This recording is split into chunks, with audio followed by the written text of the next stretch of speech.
like to go over a breathing technique with you. A technique I refer to as baby's breath. It's the breath that you're born with and that most of us have unlearned over time. It's the breath that I find most relevant for your everyday life. This technique goes with a breath in your nose, filling up your abdomen, and coming up through your lungs and letting it out. Now, the easiest way to know whether or not you're breathing like this properly is to take one hand, place it on your chest, take another hand, place it on your belly, and take a deep breath. If your top hand rises first, the hand that's on your lungs, you're breathing improperly and you're not using baby's breath.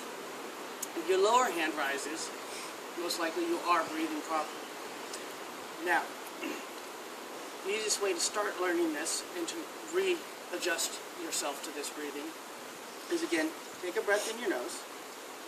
You're going to let that breath follow the back of your head, down your spine, up through your belly, and expand up into your lungs and out.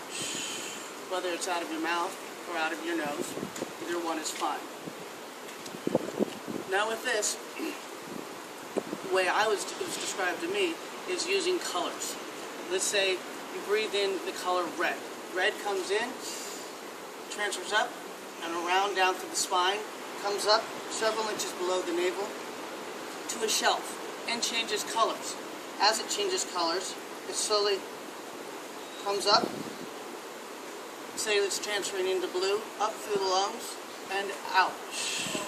Now, one of the easiest ways to know whether or not your belly is expanding properly is not just out, okay, which I find in a lot of other videos I've seen. It's just here. Actually, you want this area all the way around to expand and expand up.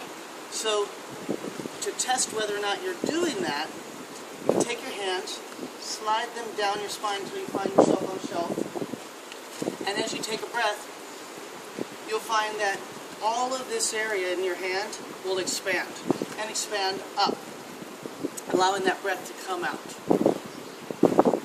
So now that we've gone over the basics of how to breathe properly, I want to go over why it's important.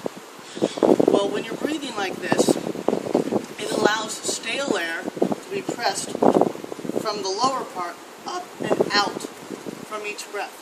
Now in our daily lives with the stress of life, most of us have come to breathe with the lungs pressing down. Now that creates stale air that's constantly being pressed down, and so it's basically you're making your body run on low fuel. So to get the proper fuel, we want to press the stale air out. Now the other thing is when we're breathing, a lot of us punch forward with our shoulders like this because bad mood, life gets to you. Now when you're breathing, you need to pull these shoulders back. When you have these shoulders forward, you're compressing your lungs, and which is also compressing your organs, which makes it so they cannot run at optimum level. So, pulling yourself back, allowing yourself the time to take a deep breath in, allowing it to expand up and out. Now, reprogramming yourself for this type of breathing can seem like it'd be difficult, but it's not if you pay attention to it. When you feel stress in your daily life, concentrate on your breathing rather than the stresses. Take the time to breathe several times during the day and be aware of your breath rather than just allowing it to run you. Until next time,